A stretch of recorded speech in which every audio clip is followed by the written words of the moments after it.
My name is Brandon Williams, presenting with Canyon Roland. This project will be of a hydraulic trim motor for outboard aquatic motors.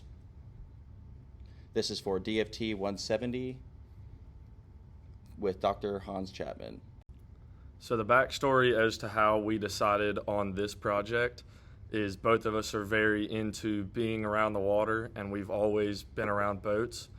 We decided, and Figure 2 shows this, we've decided to sketch out a drawing on an iPad of how we'd like all the parts to connect, and then throughout the process we fitted and readjusted all of the parts to fit size orientation.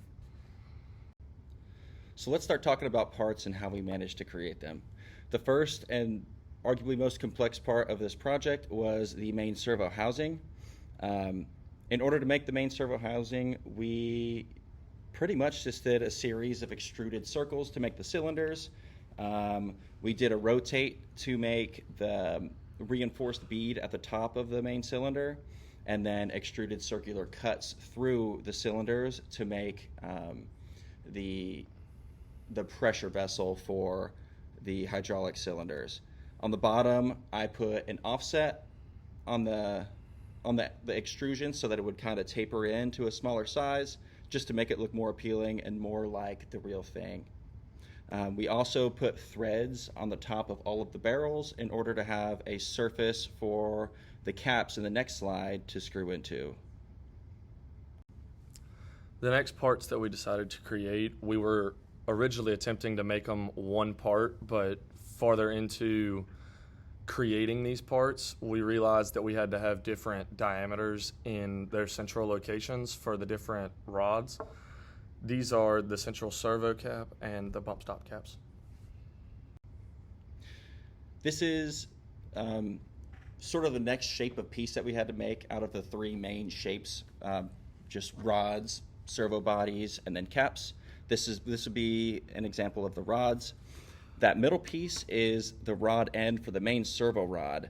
Because of its shape, we couldn't get the cap for the servo to screw on through the rod, so we had to have the rod end removable in order for the proper installation of the rod itself. We used chrome-plated steel alloy so that the rods would slide easily within the servos. And then on Figure 8, you can see the bump rod. All that is just sort of a rounded edge to catch excessive force before the outboard motor slams into the back of the boat on full closure. For the next part, we did the hydraulic pump cap and the bolts shown in Figure 9 and 10.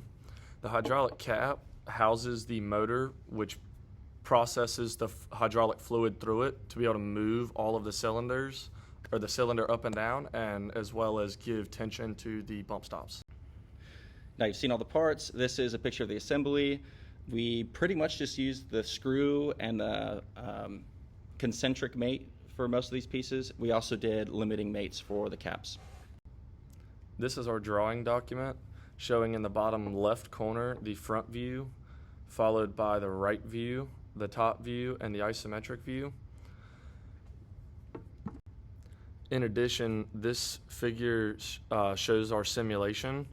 We started by extruding a force up on the bottom of each cylinder, and in doing so, locked the top of every cylinder, applied 1 Newton of force, and as shown, the tension in the actual rods is a lot darker blue, or is a lot greener, and where there's less strain is where it's a darker blue. Here's an animation of the trim servo. First we did a 360-degree rotation so you could see all the components. Then I pushed it out and rotated it to an isometric view so that you could watch all of the components explode. And then as they started to come out of their respective locations, I rotated it more so that you could see each component as it's being covered by the first. In conclusion, we started by sketching and brainstorming on an iPad. Then we moved on to SolidWorks modeling on the SolidWorks application to make our individual parts. We then built a full assembly out of the individual parts using concentric distance limiting and screw mates. We then did a simulation to test the stress that each of the parts could take. We did a motion study to make sure everything moved within its parameters, and then we used the parts that we made on the SolidWorks modeling phase to generate drawing documents.